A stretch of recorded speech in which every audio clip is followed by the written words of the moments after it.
Family portrait, Ricky Nelson, roots and beginnings. Ricky Howard Nelson was born into the promise of fame, but he never had a say in the spotlight that followed. Born May 8, 1940 to entertainment power couple Ozzie and Harriet Nelson, Ricky's first cry was practically recorded. By age 8, he was already appearing on his parents' radio program. By 14, he was a household name thanks to The Adventures of Ozzie and Harriet, the sitcom that transformed the Nelsons from family to myth.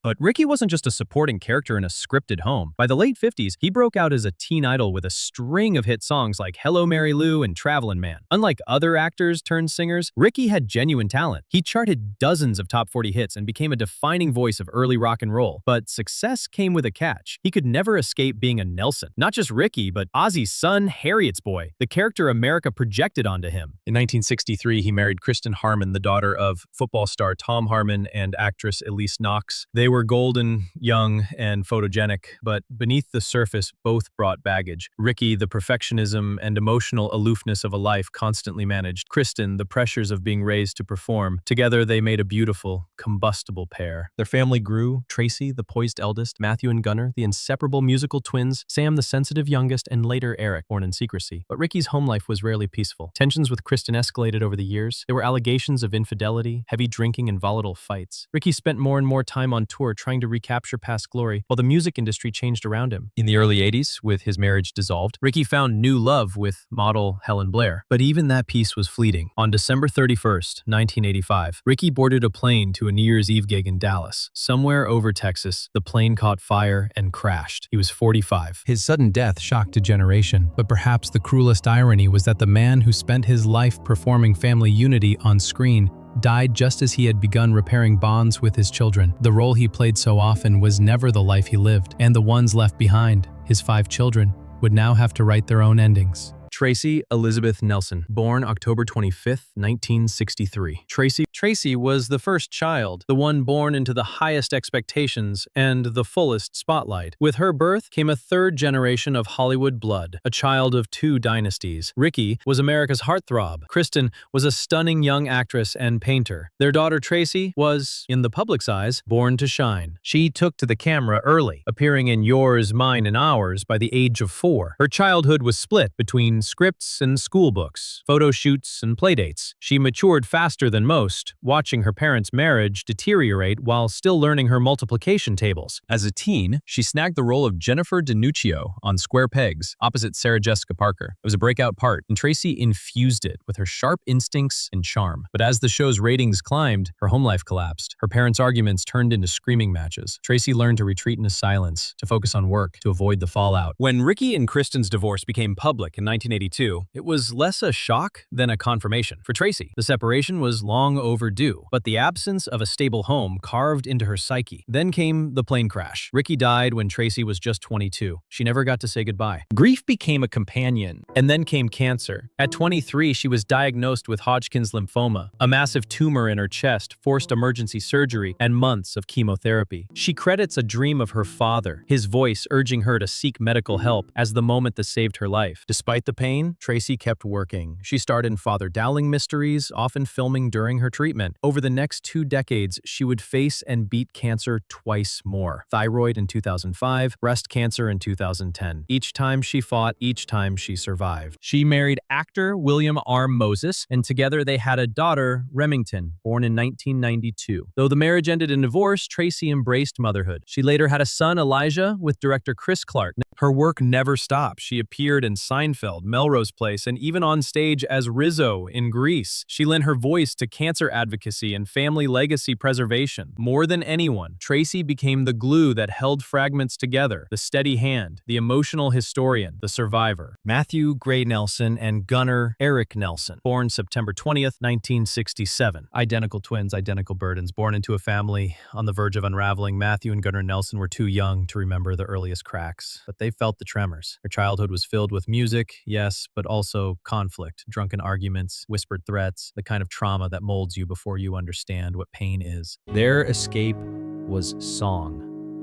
By age 11, they were writing and demoing tracks, creating something beautiful from the instability around them. When they turned 18, they left their mother's chaotic home to live with Ricky, their father. For a brief moment, they tasted peace. Then, the crash. New Year's Eve, 1985. Ricky's plane goes down. Matthew and Gunnar are left fatherless and grief-stricken, again adrift. They channel the loss into ambition. By 1990, their band Nelson is a phenomenon. Their debut album, After the Rain, goes double platinum. Can't Live Without Your Love and Affection rockets to #1. They are MTV darlings, teen idols, with flowing blonde locks and ethereal stage presence. But fame is fickle. Grunge dethrones glam. By 1993, Nelson is no longer cool. The public forgets them. Rumors swirl that they were rich kids handed success when the reality was the opposite. At their lowest, they had $16 to their name. Still, they persevere. Music never leaves them. They tour relentlessly, releasing albums, adapting. They create Ricky Nelson Remembered, a tribute concert laced with home videos and nostalgia, honoring the father they lost too soon. Now, in their mid-50s, both men have found personal peace. Matthew is a father, naming his son Ozzy after his grandfather. Gunnar has embraced quieter domestic life. Their bond remains unbroken. Through them, Ricky's music and spirit endures. Sam Christopher Nelson, born April 20th, 1974, is the baby of the Visible Four. Born into the wreckage of a crumbling marriage, Sam's earliest memories are filled with instability. His parents' divorce plays out in tabloids, but its real violence is quieter, the kind only a child notices. Screaming behind closed doors, sudden silences, long nights waiting for someone to come home. By age 6, he's removed from both parents and placed with his maternal grandparents. When Ricky dies, another custody war erupts. This time, it's not between mother and father, but between Kristen and her own brother, Mark Harmon. Publicly, it's framed as concern. Privately, it is a battle of reputations and resentments.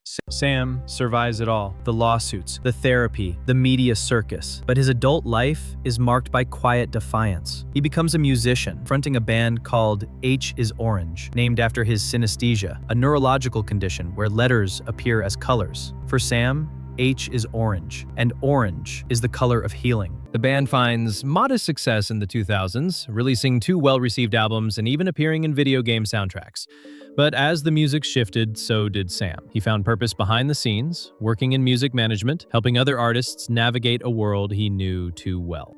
Most importantly, Sam took on the role of family historian. In the late 2010s, he launched a digital restoration project for the adventures of Ozzy and Harriet, rallying support to bring the show back in remastered quality. It was more than nostalgia, it was reclamation. The boy who had been sidelined by family dysfunction had grown into a man preserving its best moments for the world to remember. Eric Jude Crew, born February 1981. He is the fifth. The Forgotten, The Secret, Mescaz. Born to Georgianne Crew after a brief affair with Ricky during his separation from Kristen, Eric was kept out of the spotlight. For 4 years, there was no acknowledgement, no visits, no father. A court-ordered blood test confirms paternity in 1985. Ricky agrees to pay support. Weeks later, he's dead. Eric grows up far from the legacy. No film sets, no backstage passes, no interviews. His story is a mystery because it was meant to be. Some say he's chosen that silence. Others say it was chosen for him. There are no public records of interviews, no documented relationships with his half-siblings. Perhaps the shadow protected him, or perhaps it erased him. But in every family photo, there is always someone just outside the frame. That's Eric. Legacy and contrast, 5 children, 5 paths. There is no single story among Ricky Nelson's children, only contrasts. Tracy, the survivor, navigating illness and industry with relentless will.